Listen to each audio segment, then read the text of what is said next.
बात क्यों नहीं मानी। शाम के 6 बज चुके थे। कंपनी के सभी वर्कर्स घर जाने लगे थे। अमित अभी भी बैठा अपना काम कर रहा था।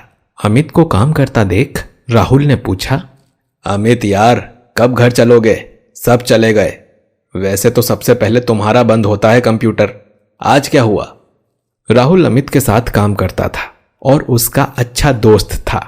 अमित ने कहा कि अरे यार 3 दिन पहले बॉस ने एक फाइल दी थी जो 2 दिन की छुट्टी की वजह से अधूरी रह गई है, जिसे बॉस ने सख्ती से 3 दिन तक फालतू समय में पूरा करने को बोला है। इसीलिए तू जा, मुझे थोड़ा टाइम लगेगा। राहुल बोला कि चल ठीक है भाई, मैं तो जा रहा हूं। इतना कहकर राहुल ऑफिस के बाहर निकलने वाले गेट पर जाने लगा। अमित ने काम करते करते ही हाँ में सिर हिला दिया। काम को जल्दी खत्म करने के लिए अमित ने अपना पूरा ध्यान काम में लगाया हुआ था कि तभी अचानक से बहुत तेज गेट खुलने की आवाज हुई। अमित ने अचानक गेट की तरफ देखा तो वो बिल्कुल बंद था। अमित ने चारों तरफ देखा तो पूरे ऑफिस में उसे कोई नजर नहीं आया। अमित को लगा कि शायद थकावट की वजह से उसे ऐसा महसूस हुआ। वो फिर काम करने लग गया। थोड़ी देर बाद फिर गेट खुले और एक शख्स अंदर आया और उसने अमित से कहा, अमित यार बात क्यों नहीं मानी? अमित काम से नजर हटाए बिना ही बोला कि क्या बात नहीं मानी? अमित को लगा शायद राहुल वापस आ गया है, लेकिन जब जवाब में कुछ नहीं आया तो दोबारा अमित गेट की तरफ देखते हुए बोला, बताना यार क्या? और इतना बोलते ही अमित सामने का नजारा देखते ही सन्न रह गया, क्योंकि वहां अभी भी गेट बंद ही था। अब अमित ने तुरंत अपना कंप्यूटर बंद किया और बैग उठाकर ऑफिस से बाहर निकलने वाले गेट तक आया और कांपते हाथों से उसने धीरे धीरे गेट खोला। गेट आराम से खुल गया और वो बाहर निकल गया और बड़ी तेजी से सीढ़ियां उतरकर बाइक से सीधा घर निकल गया। अमित एक 22 साल का नौजवान लड़का है जिसे 1 साल हुआ था कंपनी ज्वाइन किए। घर जाकर अमित खाना खाकर अपने कमरे में आकर लेट गया और थकावट के होते उसे थोड़ी देर में ही नींद आ गई। अभी थोड़ी देर हुई ही थी कि अचानक से उसकी आंख एक आवाज के साथ खुल गई, बात क्यों नहीं मानी? ये बात इतने डरावने ढंग से बोली गई थी कि अमित डर के मारे एकदम से उठ बैठा और चारों तरफ देखने लगा और अचानक उसने बोला कि कौन कौन है? कौन है? फिर किसी को इधर उधर ना देखकर अमित चुप हो गया और किचन से पानी पीकर आकर लेट गया। मगर आवाज सुनने के बाद उसकी हिम्मत नहीं हुई कि वो दोबारा अपनी आंखें बंद कर सके। लेकिन थकावट होने की वजह से अमित को पता ही नहीं चला कि वो कब सो गया। अमित अभी सोया ही था कि अचानक से उसके सिर पर किसी ने डंडा मारा और वो इतनी तेज लगा कि अमित चिल्लाने लगा, मेरा सिर आ! और वो रोने लगा। उसके रोने की आवाज सुनकर उसके मम्मी और पापा दोनों आ गए। मम्मी ने पूछा कि अमित बेटा क्या हुआ? क्या हुआ बेटा? उसके पापा बोले कि ओए अमित क्या हुआ, क्यों चिल्ला रहा है? अब तक अमित जाग चुका था और उसने अपने सिर पर हाथ लगाया तो उसके सिर पर तो कोई चोट ही नहीं थी। मम्मी ने पूछा कि क्या हुआ बेटा, कोई बुरा सपना देखा क्या? अमित बोला कि हाँ मां, वो मैंने देखा कि किसी ने मेरे सिर पर डंडा मारा। पापा ने कहा कि बेटा थकावट हो जाती है ना, इसीलिए बुरे सपने आ जाते हैं। अमित बोला कि जी पापा। अमित के मम्मी पापा उसे लेटाकर चले जाते हैं।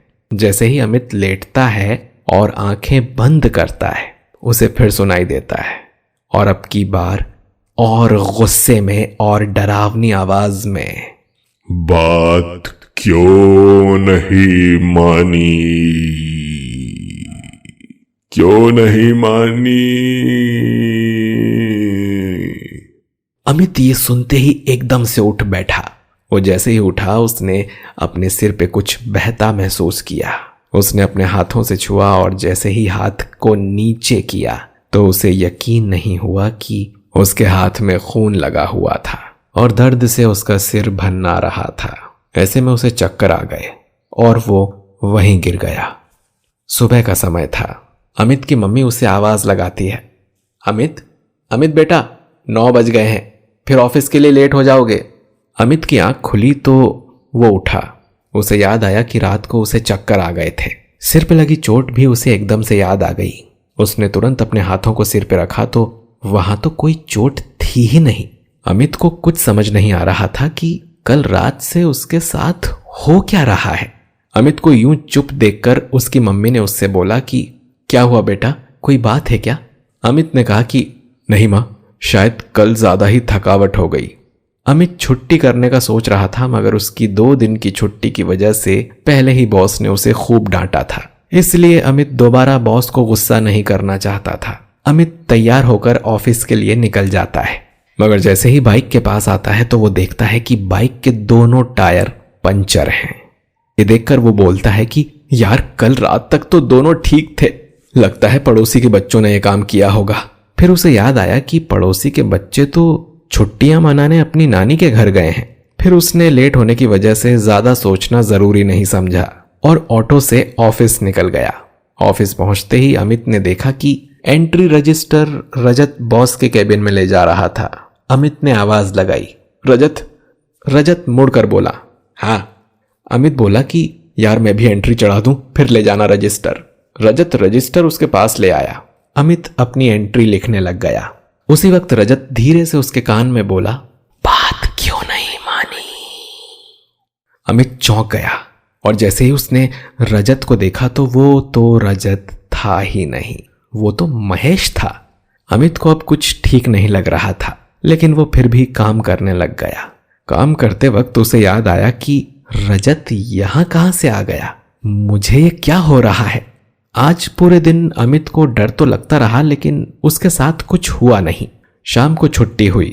आज भी अमित वही फाइल का काम करने के लिए रुक गया था, क्योंकि बॉस ने उसे आज भी डांटा था अधूरी फाइल पूरी करने के लिए। राहुल ने आज भी पूछा, अमित, आज भी काम करोगे क्या? अमित बोला कि हाँ यार, तुम जाओ। राहुल चला गया। अमित काम करने लगा। थोड़ी देर बाद कंप्यूटर ऑफ हो गया। अमित ने देखा कि कंप्यूटर के ऑफ होते ही ऑफिस की सारी लाइट बंद हो गई। अमित डर गया और उसने जल्दी से अपना बैग उठाया और गेट की तरफ जाने लगा। तभी एकदम से उसके सामने गेट खुले। गेट खुलने की आवाज से ही अमित डर गया और डर के मारे उसने एक कदम पीछे कर लिया और लंबी लंबी सांसें लेने लगा और उसकी धड़कनें तेज चल रही थी। लाइट अब तक आ चुकी थी। अमित फिर धीरे धीरे कदमों से गेट की तरफ जाने लगा। वो धीरे धीरे कदम बढ़ा रहा था। चलते चलते अचानक ही लाइट बंद हुई और अचानक ही अमित को एक आदमी टी शर्ट और पैंट पहने गेट पर नजर आया। अंधेरे की वजह से उसका चेहरा समझ नहीं आया, मगर उसके कपड़े गीले होने की वजह से उसके पूरे बदन से चिपके हुए थे। उसे देखते ही अमित बोला कि कौन हो तुम? हेलो, कौन हो तुम? उसकी हाइट कुछ राहुल सी ही थी। अमित बोला कि राहुल यार, तू है क्या? यार देख, मजाक मत कर, अब बहुत हो गया, प्लीज यार। वो आदमी वहीं खड़ा खड़ा बोला कि बात क्यों नहीं मानी? ये कहते हुए उस आदमी की गर्दन एक तरफ झुक गई। अमित को गुस्सा आ गया और वो गुस्से में ही बोला कि क्या बात नहीं मानी? कल से जीना मुश्किल कर रखा है यार। बात नहीं मानी, बात नहीं मानी, आखिर क्या बात नहीं मानी? परेशान कर दिया यार कल से, प्लीज मुझे छोड़ दो, छोड़ दो। इतना कहते ही अमित रोने लग गया। तभी वो आदमी धीरे धीरे उसकी तरफ बढ़ने लगा और उसके कपड़ों से कुछ पानी सा नीचे गिरता जा रहा था। अमित डर के मारे कदम पीछे हटा रहा था। तभी वो बोला कि कितनी पीछे हटेगा, हाथ तो आएगा ही ना।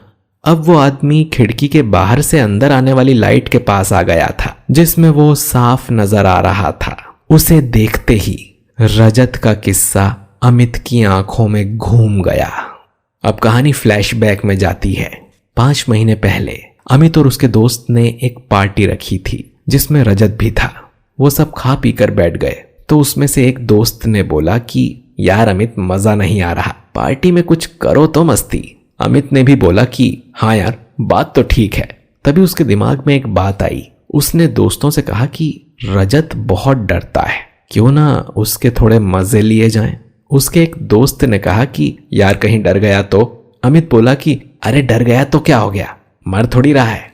थोड़ी देर बाद उन्होंने रजत को पास बुलाया, जो अभी फोन पर बात कर रहा था। उसने फोन काटा और वहां आया जहां वो लोग थे।